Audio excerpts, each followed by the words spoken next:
Noticias, actualidad, trayectorias, participación social, quehacer escolar, mesas de análisis. Todo ello en un solo espacio. Tabasco Eres, Horizonte Educativo. Este día te presentamos Horizontes y Perspectivas.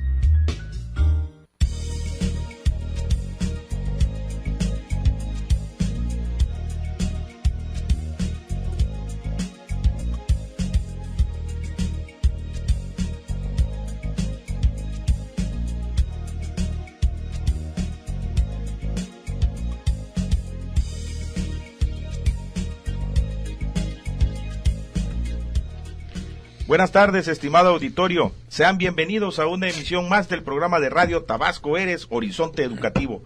Les recordamos que este segmento denominado Horizontes y Perspectivas es un espacio de encuentro con especialistas en materia educativa, a través de mesas de análisis para abordar temas de interés en boga. Me acompaña en la conducción. Soy su servidor, Mario Alba Lozano. Muchas gracias a estimado maestro y amigo Gonzalo Mario Martínez. Es un placer estar de nuevo aquí en la cabina de Radio UJAT, a efecto de que nuestros queridos amigos y amigas radioescuchas pues escuchen precisamente el cuarto programa de Horizontes y Perspectivas, Mesa de Reflexión y Análisis, en esta fecha, viernes 29 de noviembre de 2019. Gracias por sintonizarnos y seguirnos en esta frecuencia hoy con un tema que estamos convencidos seguramente será del mayor interés para la comunidad educativa y la población en general, por la importancia que reviste la temática que se abordará. Así es de que, bueno, no se vayan, enseguida regresamos.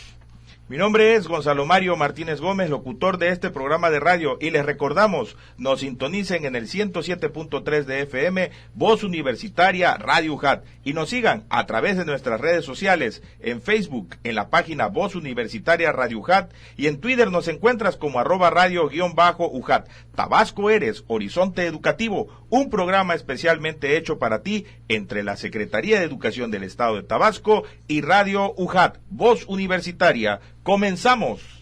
Esta tarde se encuentra con nosotros el subsecretario de Planeación y Evaluación, el licenciado Víctor Eduardo Ramos Ávila. También en esta cabina de radio se encuentra con nosotros el ingeniero Carlos Santiago Sánchez. En esta mesa de análisis vamos a abordar un tema de mucho interés, como lo fue la comparecencia del secretario de Educación, el licenciado Guillermo Narváez Osorio, quien compareció ante el Congreso del Estado. Y en ese sentido vamos a tener una plática con nuestros invitados, a los cuales les damos la cordial bienvenida. Muchas gracias por acompañarnos en esta tarde, licenciado Víctor, ingeniero Carlos. Muy buenas tardes, Gonzalo. Mario, buenas tardes. Gracias, muy bien. Gracias, muchas gracias. Gonzalo. Si ustedes me permiten, pues haré una semblanza curricular de quienes son nuestros invitados de honor. El licenciado Víctor Ramos Ávila es egresado de la Universidad Nacional Autónoma de México, la UNAM, donde forjó su preparación profesional en el periodo de 1975 a 1979. Además, cuenta con la maestría en Administración y Política Pública por el Instituto de Administración Pública de Tabasco. Ha ocupado diversos cargos.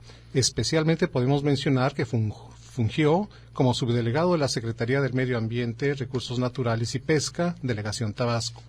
Posteriormente, al concluir esta encomienda, ocupó la coordinación de asesores de la gobernatura en una pasada administración. Y como se ha mencionado, actualmente es el subsecretario de Planeación y Evaluación de la Secretaría de Educación del Gobierno del Estado, cargo que desempeña a partir de este año. También, como ya dijimos, viene acompañado por el ingeniero Carlos Santiago Sánchez, quien es director de Control Escolar. Pues bienvenidos ambos. Para empezar, en esta mesa de análisis y para tratar la temática titulada Análisis de la glosa del informe del secretario de Educación, Guillermo Narváez Osorio, queremos preguntarle al licenciado Víctor Eduardo Ramos Ávila, ¿qué acciones de fortalecimiento institucional tiene en este momento la Secretaría de Educación? Bueno, al llegar a inicios de la administración, como normalmente sucede, se hace una evaluación sobre los trabajos que se hicieron hasta la pasada administración, que queda pendiente y que está por construir. A partir de ahí se tiene que elaborar o trazar una ruta y estrategia para ver, de acuerdo a las posibilidades, que en este caso es los recursos, tanto humanos como materiales y presupuestales, para empezar a programar año con año qué se tendrá que ir haciendo y trazar de alguna manera una ruta y metas específicas. En ese sentido, uno de los grandes problemas que se tenían era poner a tiempo el recurso del presupuesto, sobre todo con el pago de la nómina, que que tú sabes bien, es más del 90% del recurso es para pagar nómina, ¿no? Y sobre todo, poder optimizar ese gran recurso que debes de saber. La Secretaría de Educación es la Secretaría número 1 que consume el recurso presupuestal, más del 30%. Entonces, con mayor razón, hay una responsabilidad social y de administración, por lo cual tenemos que tener mucho cuidado en administrar el recurso.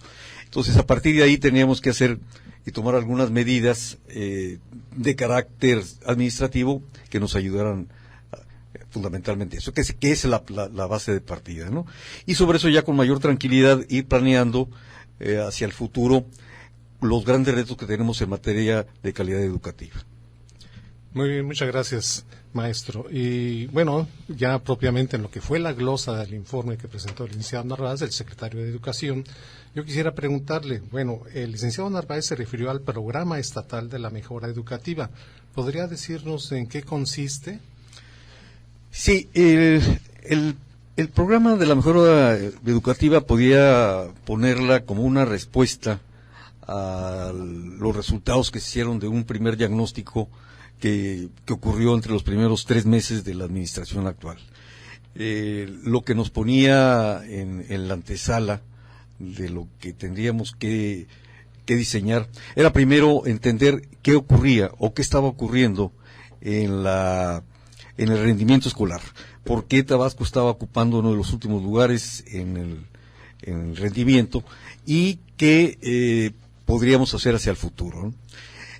A sabiendas de que él no estaba nada más en saber que frente a otros estados seguramente no se estaban haciendo las mismas cosas que estaban ocurriendo en otras entidades.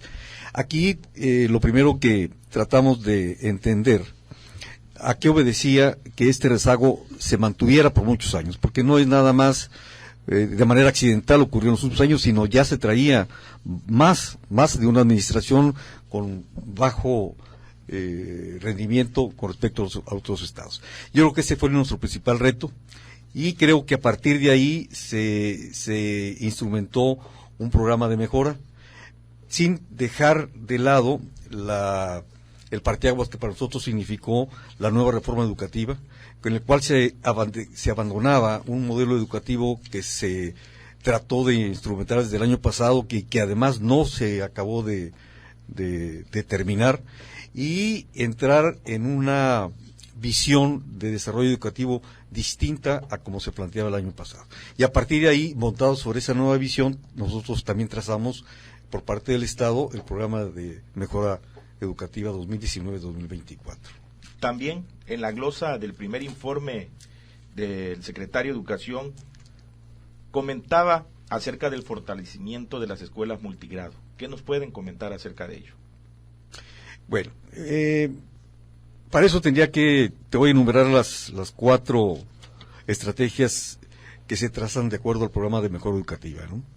Dentro de las 4, efectivamente, está multigrado, independientemente de que está identidad de compromiso, que es un tratamiento que se plantea hacia el resto de la estructura que tenemos en la Secretaría, fundamentalmente al docente, que es el que nos interesa en un principio cobijar tal cual es como nos lo plantea. Entonces, multigrado es una de las 3 de las 4 grandes ejes rectores. El otro también, aparte de identidad, está el de multigrado, está el de aprender y razonar, que es justamente tocar el punto de la parte de lectura y comprensión y matemáticas. Y finalmente, el último, que es que ahí sí nos echamos a cuestas un gran reto, que es meternos en la parte de los padres educadores. Bien, volviendo a la pregunta que me hacía sobre la educación multigrado, sí debe saber, y eso ha sido un tema que lo hemos traído desde hace muchos años, la educación multigrado pues domina el panorama educativo. Son escuelas que son bidocentes, tridocentes, en fin, de acuerdo a la lejanía o el número de concentración de educandos que se puedan tener. En ese sentido, lo que queremos es, si este es el principal espacio donde está la educación, entonces creo que habría que atenderlo con mayor intensidad. Por eso estamos focalizando en entender cómo sacar de ese bache a muchas escuelas que por falta de recursos no pueden caminar. Sabemos que tienen quienes participan en la escuela multigrado, me refiero concretamente a los docentes, tienen un gran reto, ¿no? Porque además tienen que dominar de manera simultánea varios contenidos pedagógicos y los tienen que poner en marcha. Entonces, esta es una gran virtud que solamente ocurre en las escuelas multigrados con esa gran capacidad. Y por eso nos interesa no solamente revisar la parte de la estructura, sino también la parte curricular para darle mayor contenido. Creo que vamos en el sentido, es un trabajo de mucho tiempo y creo que vamos en el sentido correcto. Muy bien, muchas gracias. Y bueno, también la glosa fue pues con mucho tiempo y pidió inclusive tiempo adicional el secretario. Y yo me quedé con alguna inquietud de algunas cuestiones que me gustaría replantearle. Maestro Víctor Ramos, también en la educación básica hay avances sustantivos. ¿Podría hablarnos de ello? Bueno, sí, mira,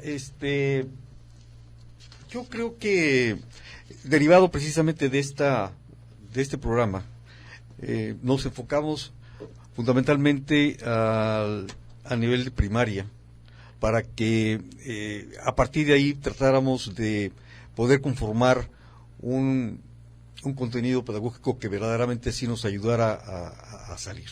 Efectivamente, creo que desde la selección del equipo que se seleccionó en esta secretaría, se cuenta con un recurso humano muy valioso. Al frente del nivel primaria está la maestra Rosalía y también la parte de su cuerpo técnico, que en este caso lo encabeza la maestra, la doctora Irma Peña. Creo que a partir de ahí se ha tenido una gran coordinación de trabajo y precisamente se trabajó sobre guías pedagógicas y directamente focalizadas para la parte de multigrado. Creo que en ese sentido se logró un buen trabajo. Quiero decirte que para esto se contó con la participación muy decidida y sobre todo voluntaria no quiero calificarlo mucho, pero creo que del personal más valioso que tenemos en las normales. Creo que de ahí se aprovechó esa experiencia y se logró un buen producto que creo que eso será un gran soporte para nosotros para empezar a darle mayor congruencia y calidad a los procesos educativos. En un momento continuamos aquí en su programa de radio Tabasco Eres, Horizonte Educativo.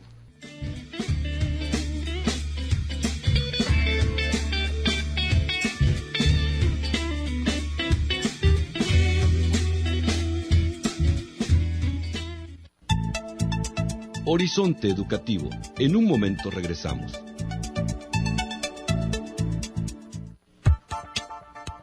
Tabasco Eres. Continuamos.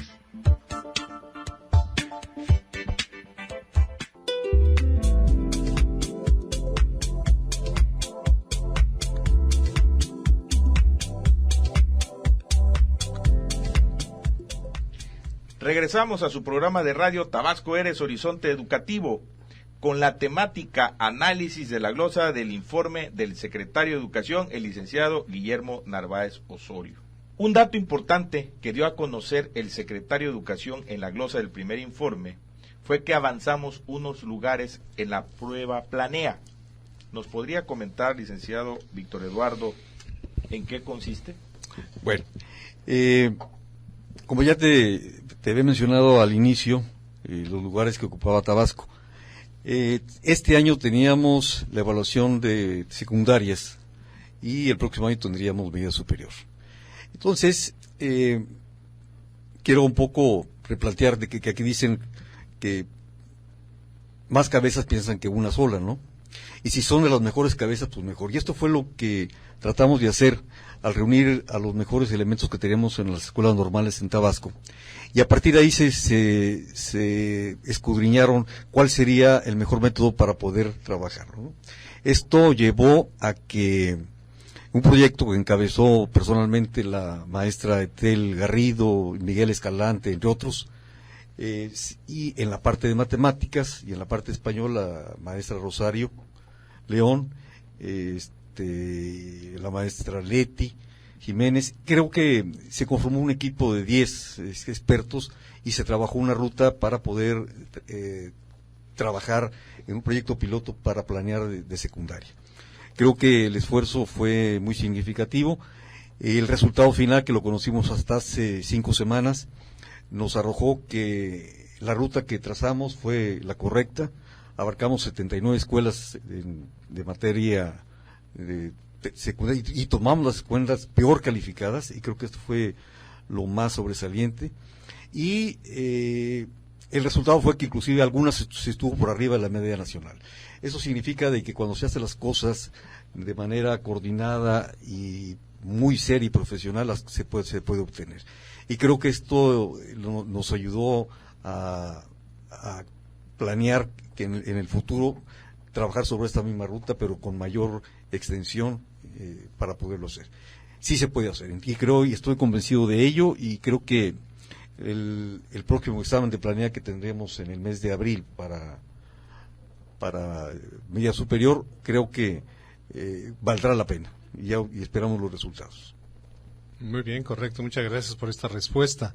También en materia de fortalecimiento institucional, que engloba varias acciones, varias actividades, nos gustaría que nos diera alguna, respuesta al respecto conforme a lo que se entregó en la glosa. Y también invitamos al ingeniero Carlos Santiago si gusta intervenir también en esta sección, ¿verdad? En esta pregunta. Bueno, mira, las acciones de fortalecimiento institucional en esta administración, sobre todo en este primer año, que no ofrecía muy buena base presupuestal para hacer cosas, lo único que tratamos de hacer fue optimizar parte de este recurso y encontrarle rutas para que pudiéramos sacar calidad del trabajo, ¿no? Una parte de ello fue de que habría que reestudiar de los procesos que ya se estaban llevando a cabo, cómo poderlos mejorar, ¿no? El caso uno de prescripción en línea, que ya ahorita lo podría comenzar a comentar Carlos, que es el que cuál es su responsabilidad. También la parte de control de recurso humano, que es un proceso muy complejo por el gran número de elementos que existen ahí, y sobre todo que están pues en toda la planicie de Tabasco. Entonces es difícil poder utilizar. Creo que estamos avanzando,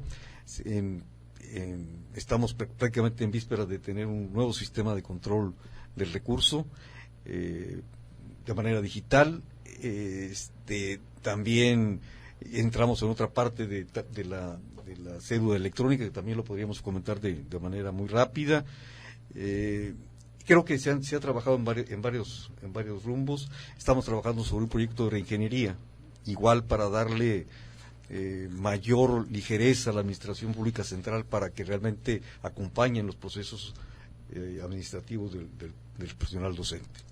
Muy bien, muchas gracias. Bueno, me llama la atención acerca de los títulos en línea y cédulas también en línea. ¿Nos podría abundar un poco más sobre esto, ingeniero Carlos Santiago? Sin duda, Mario, muchas gracias por la invitación. De comentarles al respecto, bueno, dentro de la Secretaría, como bien mencionan, hubo un diagnóstico.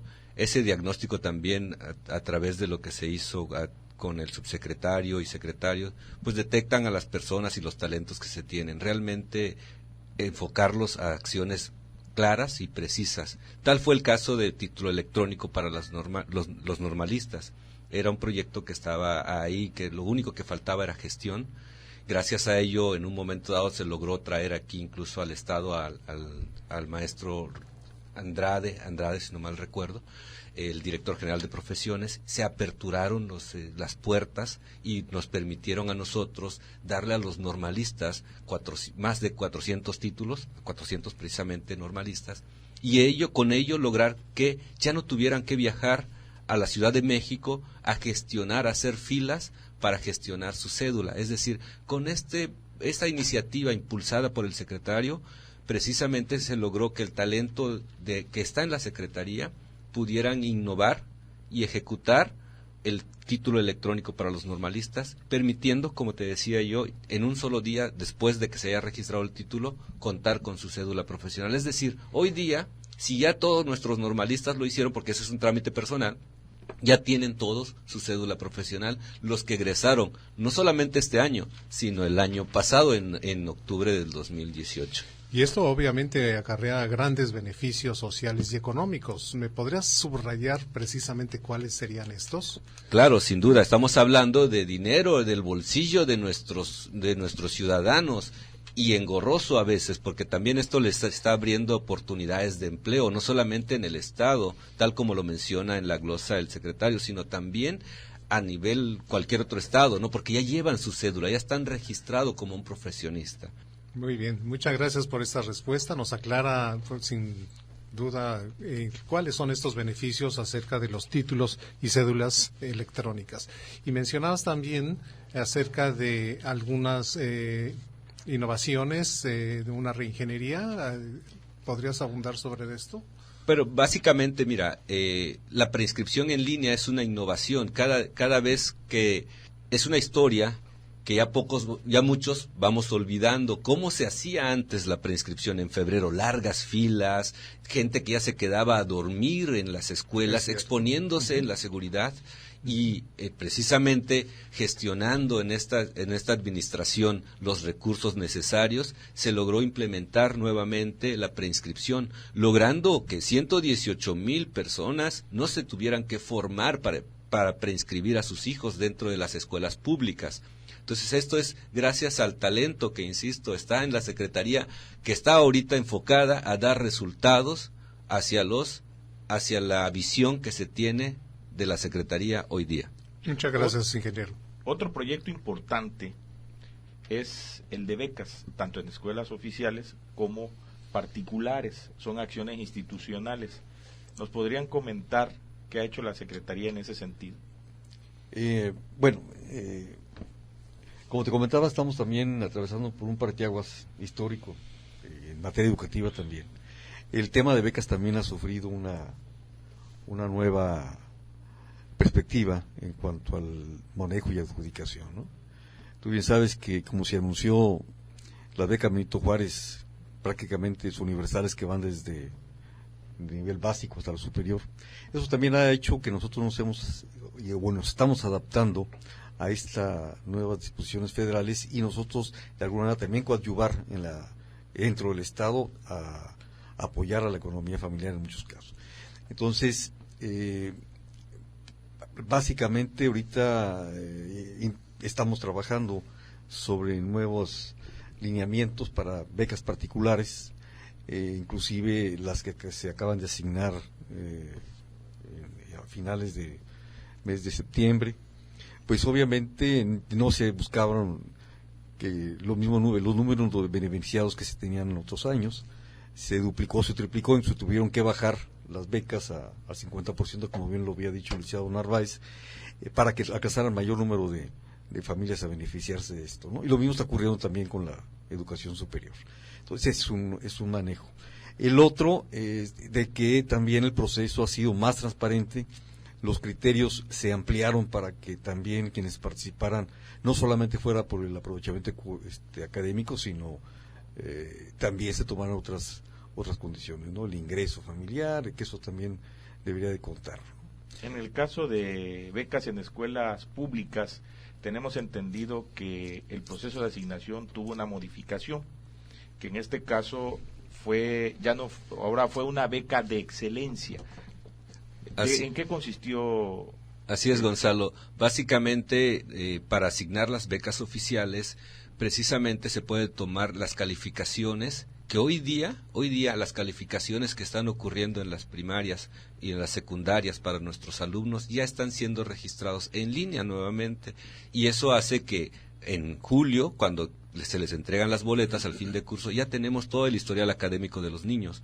Por tanto, podemos de manera transparente no solo ya consultar la información que tenemos guardada, y con esto nosotros decir, bueno, los que son de mejor promedio, que están estampados en la información que tiene la base de datos, podemos ya asignarles eso, siempre y cuando cumplan que tienen su CURP y registrado precisamente su tutor. ¿Algún comentario final, licenciado Víctor Eduardo Ramos Ávila, con relación a la glosa del primer informe?